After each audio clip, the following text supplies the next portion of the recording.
Halo anak-anak, apa kabar? Terus Budi harap kalian semua dalam keadaan baik-baik dan sehat-sehat ya. Hari ini kita akan kembali beribadah. Terus Budi harap, Terus Budi minta kalian menyiapkan Alkitab dan juga atau mungkin HP yang ada Alkitabnya ya. Nanti kita buka bersama-sama. Mari kita berdoa terlebih dahulu untuk ibadah kita pada pagi hari ini. Kita berdoa. Bapa di dalam surga, kami mengucap syukur untuk pagi hari yang indah ini. Tuhan, terima kasih untuk setiap berkat yang sudah Tuhan limpahkan ke dalam kehidupan kami sampai dengan hari ini. Terima kasih untuk penyertaan Tuhan di dalam suka dan duka kami ya Tuhan. Tuhan, kembali kami akan mendengarkan firman-Mu pada pagi hari ini. Berkatilah kami Tuhan, biarlah firman-Mu boleh menjadi tuntunan bagi kehidupan kami, sehingga kami tahu apa yang harus kami perbuat ketika kami hidup di dunia ini yang sesuai dengan firman-Mu. Tuhan, berkatilah hamba-Mu di dalam segala keterbatasannya untuk menyampaikan firman-Mu ini Tuhan. Terima kasih Tuhan, terpujilah nama-Mu. Di dalam nama Tuhan Yesus kami sudah berdoa. Amin. Anak-anak, sebelum kita membaca bacaan kita pada pagi hari ini, Dosa Budi mau mengajak kita untuk mengucapkan pengakuan iman rasuli. Ya, mari kita ucapkan pengakuan iman rasuli. Pengakuan iman rasuli.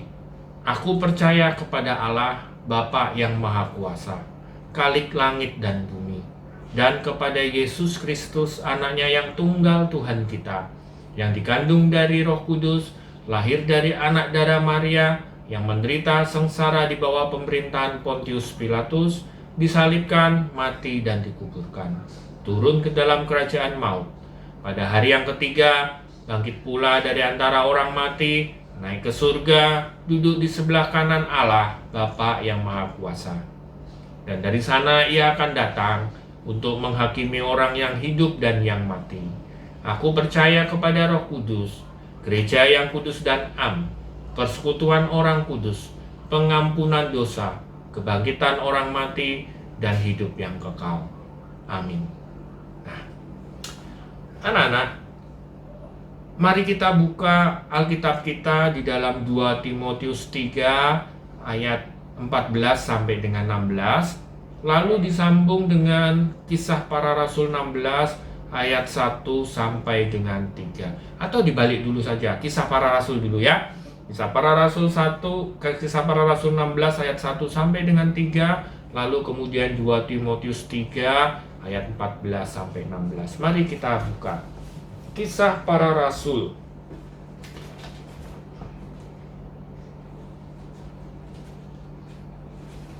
Kisah Para Rasul 16 ayat 1 sampai dengan 3. Dosa Budi bacakan untuk kita semua. Demikian bunyi firman Tuhan. Paulus datang juga ke Derbe dan ke Listra. Di situ ada seorang murid bernama Timotius. Ibunya adalah seorang Yahudi dan telah menjadi percaya, sedangkan ayahnya seorang Yunani. Timotius ini dikenal baik oleh saudara-saudara di Listra dan di Ikonium.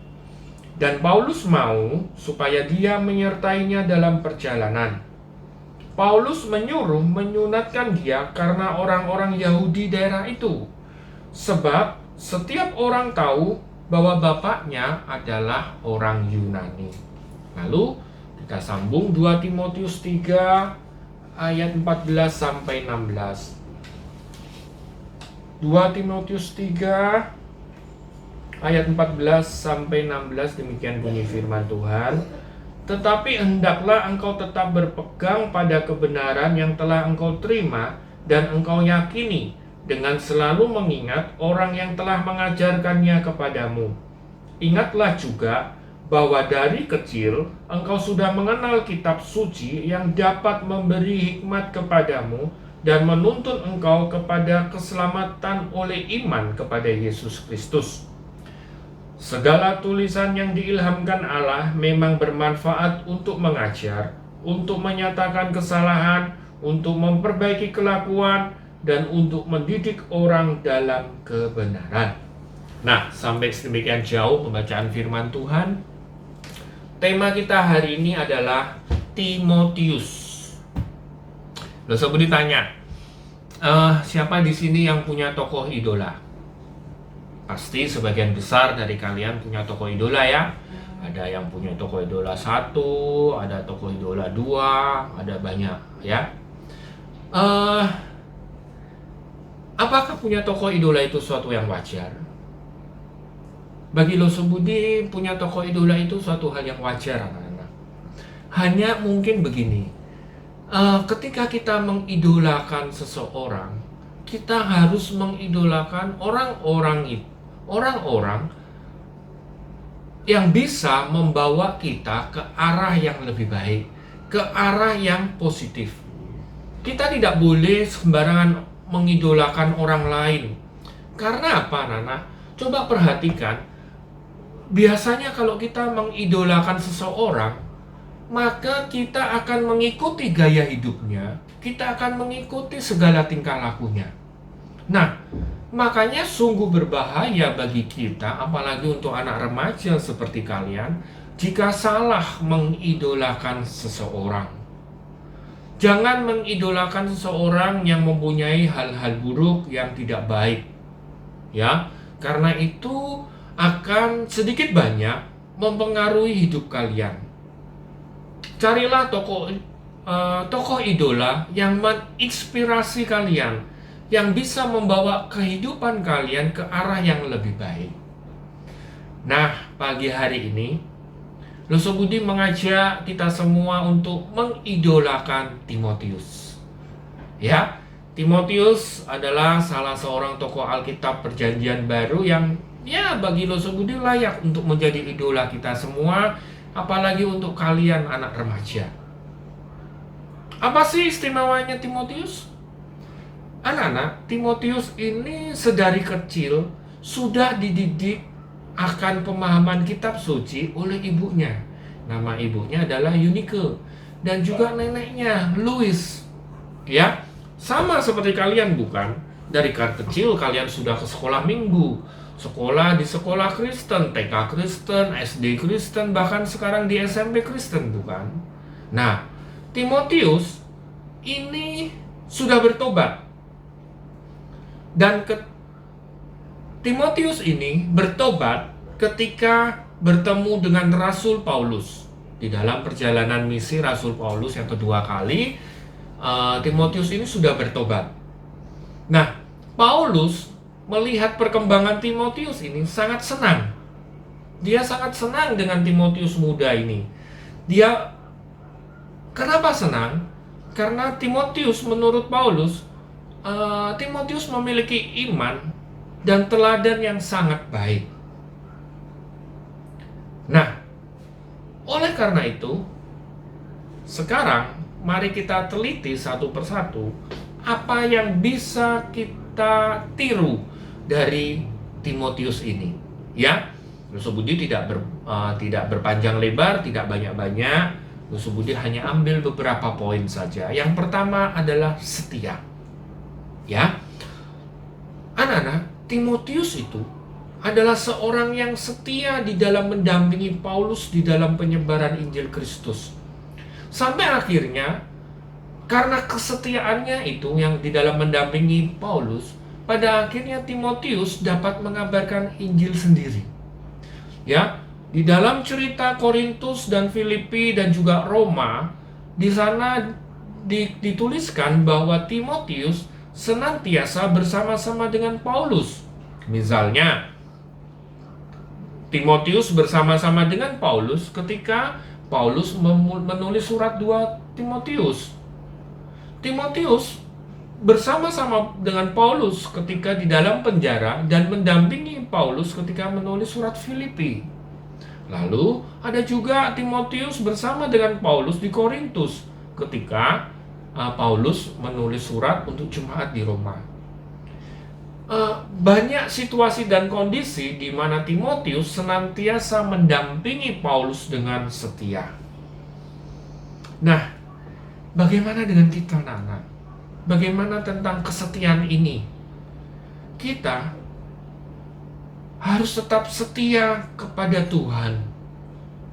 Di dalam masa-masa pandemi corona seperti ini, PSBB, di mana kita tidak bisa ibadah bersama-sama, tidak bisa datang tatap muka setiap hari Sabtu ketemu di gereja, kita tetap harus setia. Walaupun setia dengan cara yang berbeda, dengan media. Lusuk Budi lihat banyak di antara kalian dari berbagai gereja sudah mulai kendor kesetiaannya untuk bertatap muka, untuk beribadah bersama-sama di hari Sabtu melalui media.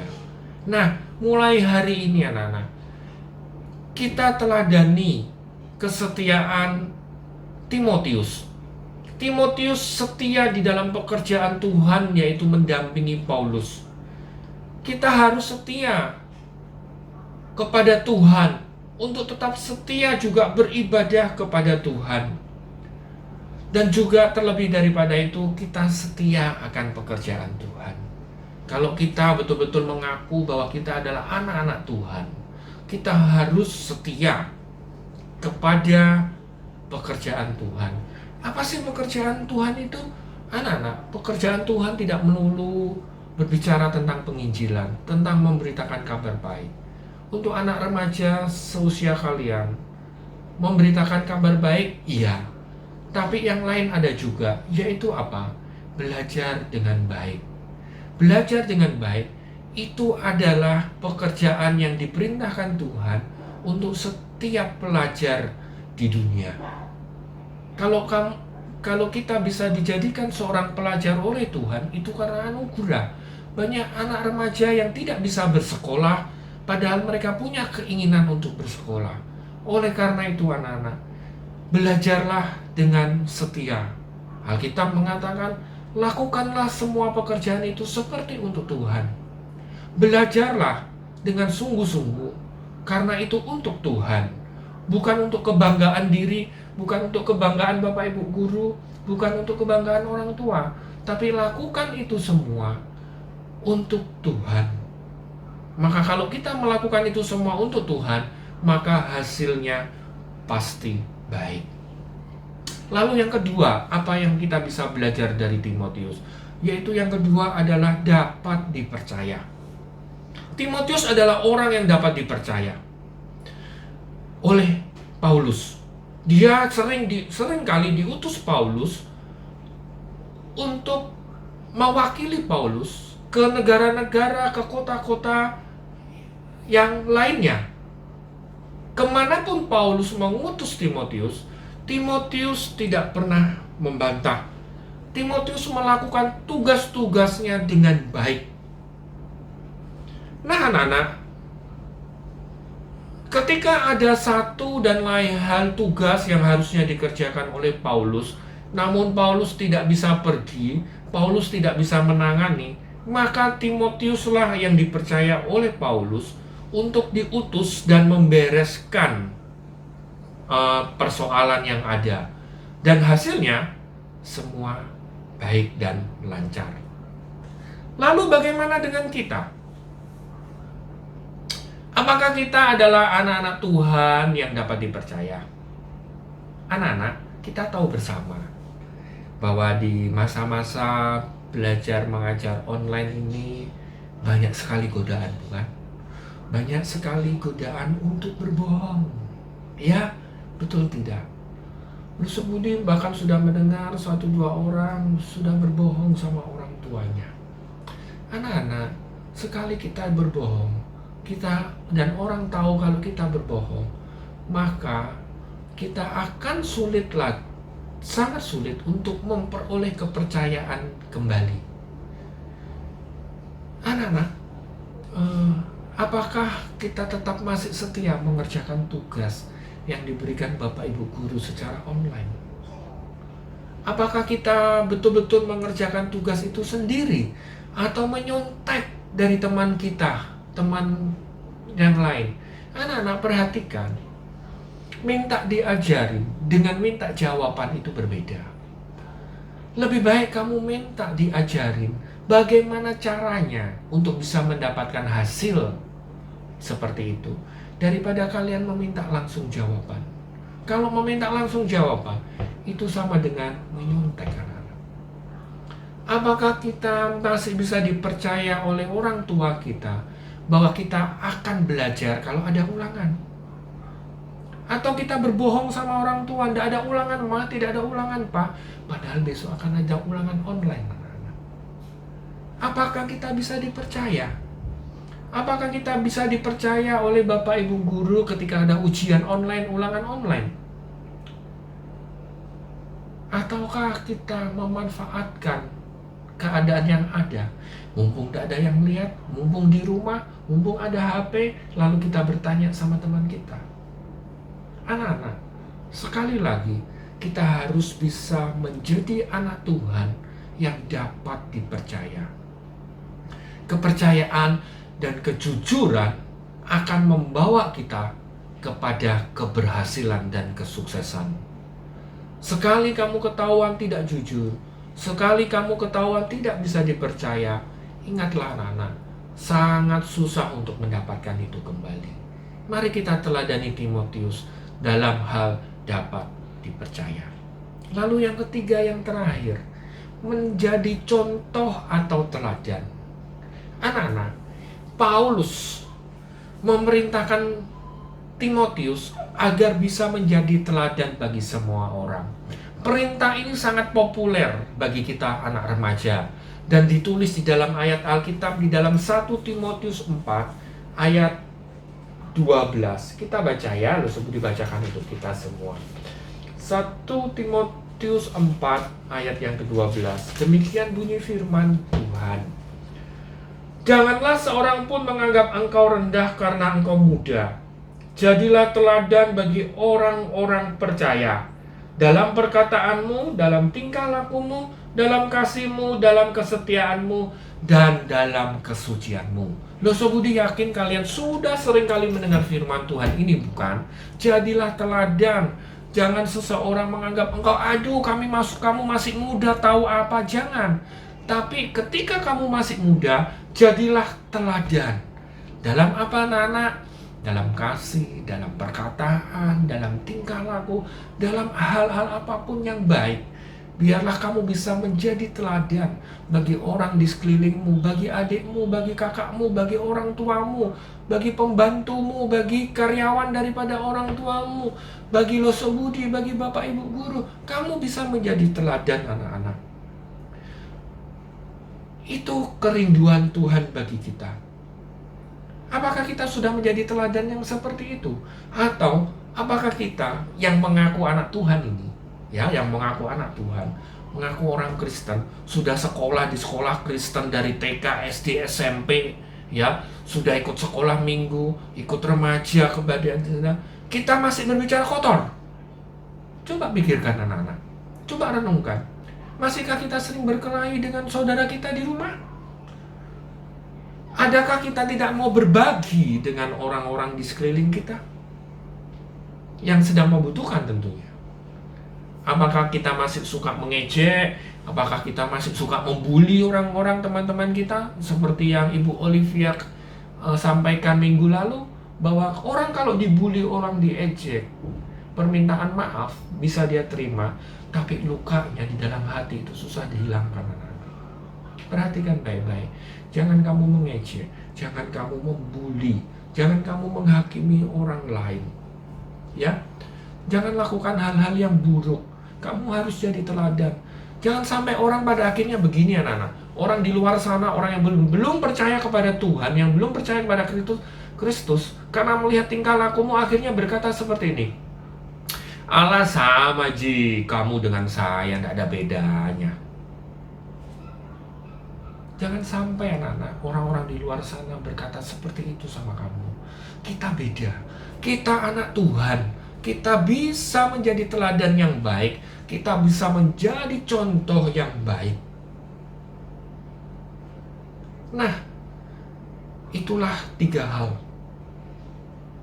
yang Budi sampaikan, yang kita bisa belajar dari Timotius. Sudah seharusnya kita anak-anak Tuhan bisa menjadi dampak positif dimanapun kita berada. Kita harus dapat sedapat-dapatnya menjadi teladan bagi semua orang dimanapun kita berada. Nah, itulah yang Tuhan inginkan untuk kita semua, yaitu apa? Setia, dapat dipercaya, dan menjadi teladan. Dan 3 hal itu ada di dalam diri Timotius. Timotius bisa kita jadikan idola, ya. Di bayangannya Elo Budi, Timotius seorang laki-laki yang cakep, ganteng, mungkin sama seperti Daud di dalam Perjanjian Lama yang Alkitab katakan elok rupanya, atau mungkin juga Yusuf. Ya, mari kita teladani hidup Timotius sebagai seorang anak Tuhan yang bisa dipercaya, setia, dan juga bisa menjadi teladan. Ingat anak-anak, sedikit banyak keteladanan Timotius itu merupakan tuntutan Tuhan untuk anak-anaknya. Tuhan menuntut anak-anaknya untuk tetap setia pada perintah-perintahnya. Setia itu banyak hal, anak-anak. Setia pada perintahnya, setia untuk tetap beribadah, ya. Nusudi mau tekankan di sini, setia beribadah. Karena di masa-masa seperti ini, godaan untuk tidak beribadah secara online cukup banyak. Tapi Nusudi minta kamu tetap setia beribadah. Temui pembina hamba Tuhanmu, temui pendampingmu lewat media sosial, lewat tatap muka di dalam media, ya. Sharing supaya apa? Supaya kamu tetap dekat sama Tuhan, supaya kamu imanmu bisa tetap teguh kepada Tuhan. Bayangkan kalau kamu tidak pernah beribadah kepada Tuhan. Anak-anak, hati-hati, nanti imanmu luntur. Lalu apalagi dapat dipercaya, ya. Kamu harus dapat dipercaya untuk melakukan setiap tugas dan tanggung jawab yang ada, ya. Jangan berbohong, jangan mengingkari, tapi jadilah anak Tuhan yang bisa dipercaya. Sekali ngomong A, itulah A, bukan B, bukan C. Dan yang ketiga, yang terakhir, jadilah teladan. Penting bagi anak-anak Tuhan untuk bisa menjadi teladan bagi siapapun juga. Bisa, anak-anak? Oke? Setia, dapat dipercaya, dan menjadi teladan. Amin. Mari kita berdoa. Bapa di dalam surga, terima kasih untuk firman-Mu pada pagi hari ini. Tuhan, kami mau menjadikan Timotius sebagai idola kami. Karena kami tahu kehidupan Timotius sungguh amat berkenan kepada Tuhan. Tuhan, kami mau seperti Timotius, menjadi anak yang setia, menjadi anak yang dapat dipercaya, bahkan bisa menjadi teladan dalam setiap perkataan, tingkah laku, iman, dan di dalam kasih Tuhan. Tolong kami Tuhan, supaya kami bisa melakukan itu semua. Tuhan, berkatilah kami Tuhan di masa-masa pandemik virus corona ini, di dalam masa-masa PSBB ini Tuhan. Kami tetap boleh setia beribadah kepada Tuhan. Kami juga boleh tetap setia belajar walaupun secara online. Terlebih lagi Tuhan, kami boleh tetap menjadi kesukaan bagi orang tua kami, papa mama kami, sehingga beban berat mereka terhadap usaha pekerjaan boleh sedikit berkurang oleh karena keberadaan kami. Tuhan, berkati papa mama kami Tuhan. Berikan kesehatan yang baik Tuhan. Sekiranya papa mama kami masih bekerja dan masih jaga toko, tolonglah Tuhan. Berkati usaha pekerjaan mereka Tuhan. Berikan damai sejahtera di dalam setiap rumah tangga daripada anak-anak kami ini Tuhan. Mereka punya keluarga harmonis, oleh karena mereka punya Allah, punya Tuhan Yesus di dalam rumah mereka Tuhan. Berkati setiap mereka Tuhan. Kami serahkan anak-anak kami ini ke dalam tangan Tuhan. Kami mengingat kelas 9 yang sedang ujian. Tuhan memberkati juga kelas 9. Kiranya kelas 9 bisa menjalani ujian ini dengan baik Tuhan. Terima kasih Bapa di dalam surga. Di dalam nama Tuhan kami Yesus Kristus, kami sudah berdoa dan mengucap syukur. Amin. Selamat pagi, selamat belajar, melanjutkan pembelajaran. Tuhan Yesus memberkati.